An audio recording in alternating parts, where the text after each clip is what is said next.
Okay, this is 903. This is the East Residence HVAC condensing unit.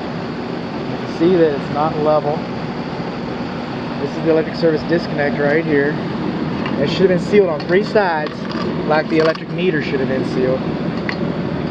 Keep water from getting behind there into the brickwork.